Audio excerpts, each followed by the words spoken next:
Kia ora. One of the most important events of the political calendar has just wrapped up here on the pai at Waitangi, and some of those gathered were sure to make their thoughts about one particular politician very clear.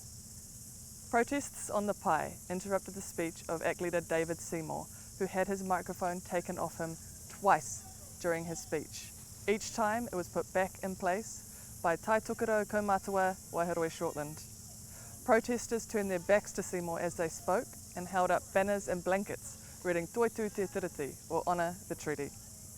Speaking to reporters after the pōwhiri, Seymour said the protests were wrong and that he should have been given the chance to deliver the speech he had come armed with.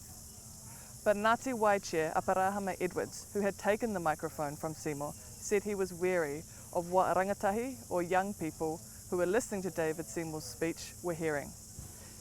Edwards said that Seymour had plenty of opportunities to sit down and be silent once people had turned their backs to him. Waitangi National Trust Chair Pita Tipene described the day as nothing out of the ordinary and that he felt relieved because things could have gone a lot worse. Meanwhile, NZ First Minister Shane Jones also spoke to reporters after the pōwhiri.